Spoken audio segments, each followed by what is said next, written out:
ठिकाणी त्यांना पोलिसांनी ताब्यात घेण्याची प्रक्रिया सुरू केलेली आहे। एकूण जर बघतोय तर आपण या ठिकाणी तृप्ती देसाई यांनी जो इशारा दिलेला होता त्यानंतर पोलीस देखील संपूर्ण कोर्ट परिसरामध्ये अलर्ट मोडवर आल्याचं पाहायला मिळते। अश्विनी, अगदी शुभम, काही क्षणांसाठी तुम्हाला थांबवते। आपण बघतोय की आज याच ठिकाणी तृप्ती देसाई देखील पोहोचत आहेत। तृप्ती देसाई या वारंवार गेल्या काही दिवसांपासून भोंदूबाबा अशोक खरातच्या प्रकरणाविषयी बोलतायत। पेनड्राईव्ह विषयी त्यांनी भाष्य केलेलं होतं याआधी आणि त्या सध्या पोहोचलेल्या आहेत। आणि महिलांच्या ताब्यात द्या अशी सगळ्यांची मागणी आहे आणि आम्ही पोलिसांना तेच सांगतोय की आम्हाला तिथं जाऊ द्या, आम्हाला जो काही विरोध करायचा आहे तो करू द्या, त्याला कळू द्या। तो दुसऱ्यांचं भविष्य सांगत होता ना, त्याला 2 कानाखाली देऊन त्याचं भविष्य आता सांगणार आहे की तू फासावर जाणार आहेस म्हणून। आणि त्यांनी जे केलंय ना हे माफ करण्यासारखं नाहीये आणि म्हणून ती काय त्याला शिक्षा होईल, परंतु आम्हाला सुद्धा त्याला शिक्षा द्यायची आणि त्याच्यासाठी आता येताना काय होईना मी सोडणार नाही, पण तुम्ही मला सोडून द्या। तुम्ही काय ताब्यात घेतलंय?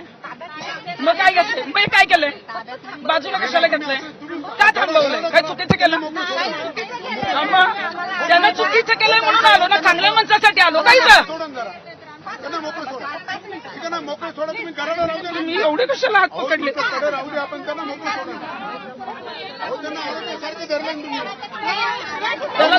त्याला नेलं व्यवस्थित तुम्ही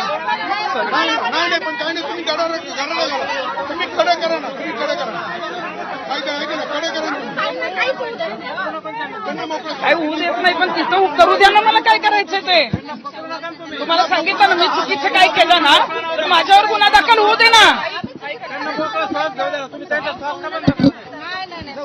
प्लीज माझी विनंती आहे, चुकीच्या माणसाला मागे नका घालू तुम्ही। तुम्ही कशाला धरताय? त्याला धरायला जाऊ तिथं,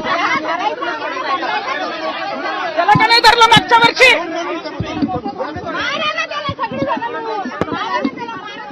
कोर्टात गेलंय ना, आम्हाला बाहेर ऐकू द्या ना तिथं जाऊन। अहो पण आम्हाला ऐकू द्या ना, आम्ही आलोय कशाला इथे?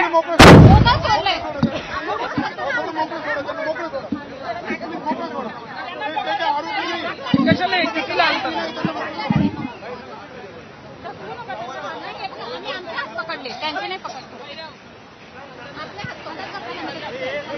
बरं तुम्ही एक कडक करून काय करणार आहे? काहीच नाही करणार, मग मला करू दे ना, मला जे करायचंय ते।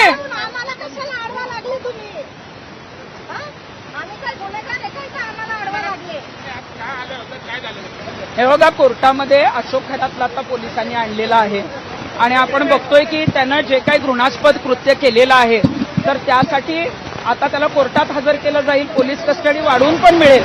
परंतु राज्यातल्या अनेक महिला आम्हाला फोन करतायत, अनेक महिलांची, घरातल्या अनेक वेगवेगळ्या लोकांची इच्छा आहे की त्याला एकतर जनतेच्या ताब्यात द्या, नाहीतर जाऊन 2 कानाखाली तरी दिल्या पाहिजे। आणि म्हणूनच नाशिक न्यायालयामध्ये पोलिसांनी जर आणलंय तर आम्हाला त्यांच्या हातात एकतर त्याला आमच्या ताब्यात द्या, अन्यथा आम्हाला 2 कानाखाली तर देऊ द्या, आमचं समाधान तर होईल।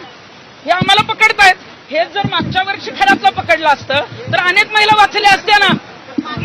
पोलिसांनी प्रकरण जर दाबलंच नसतं, पेनड्राईव्ह गायब झालेच नसते तर आमच्या ताब्यात मागच्याच वर्षी आले असते।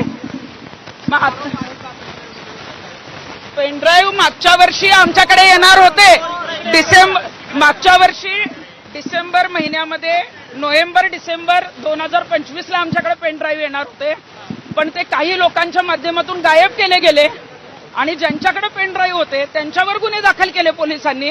मग खरातला वाचवायला केले ना, त्याच्यानंतर 4 महिने हे ज्या काही गोष्टी घडल्या, आता मार्चमध्ये गुन्हा दाखल झालाय, मग त्यावेळी पोलिसांनी करायला पाहिजे होतं ना सगळं।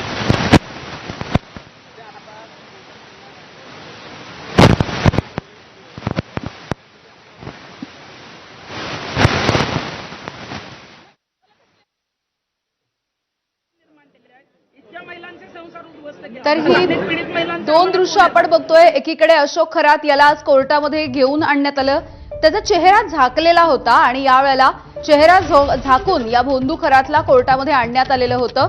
मोठा त्याच्या आसपास देखील पोलिसांचा कडा पहारा आपल्याला बघायला मिळतोय आणि त्याच वेळेला तृप्ती देसाई या देखील नाशिकच्या कोर्टाच्या बाहेर सध्या दिसत आहेत। पुकारा केल्याच्या नंतर 17 मिनिटांनी खरात हा कोर्टासमोर हजर झालेला बघायला मिळतोय। अधिकारी सूर्यवंशी या सध्या गुन्ह्याची माहिती देताना दिसत आहेत। हा जो आरोपी आहे अशोक खरात, तो खडे द्यायचा, तिथे येणारे जे भाविक होते, महिला होत्या, त्यांना पेढा खाऊ घालायचा, आंबट आणि खारट अशा चवीचं काहीतरी विचित्र असं